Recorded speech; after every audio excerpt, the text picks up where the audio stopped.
আজ আমাদের একটা পিকনিক হচ্ছে, পিকনিকের রাঁধুনি বিদেশ ফেরত রাঁধুনি 2 দিন বাদে চলে যাবে তাইওয়ান।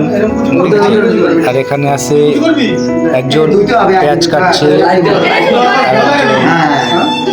লক্ষ্মণ মাঝি পেঁয়াজ কাটছে, আর এদিকে ডিরেকশন দিচ্ছে মিস্টার শাখা, আর এদিকে আছে হরেপদ পেঁয়াজ রসুন ছুলছে। পিকনিকের রাঁধুনি মিস্টার বৃন্দাবন রায় দেখো ভাত রান্না করেছে, মনে হচ্ছে কি একেবারে কি বলবো খিচুড়ি, ডাল চাল দিলে জল দিয়ে পায়েস হয়ে যেত। দেখো হাতার সাথে কিরকম লেগে আছে, দেখো তাকিয়ে দেখো। আর মাংসটা দেখো, মাংসটা ঠিক আছে কষা কষা ঝাল ঝাল, কিন্তু ভাতটা কি করেছে দেখো, ওটা হাওয়ালে ঠিক আছে তাই তো। আচ্ছা ঠিক আছে, আমরা আমাদের যে ছোট্টখাটো পিকনিক করছিলাম সে খাওয়ার পর্ব চলছে।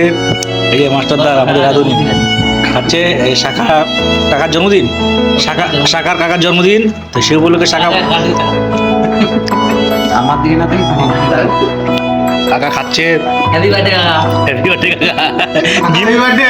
গিফট কোথায়? Happy birthday.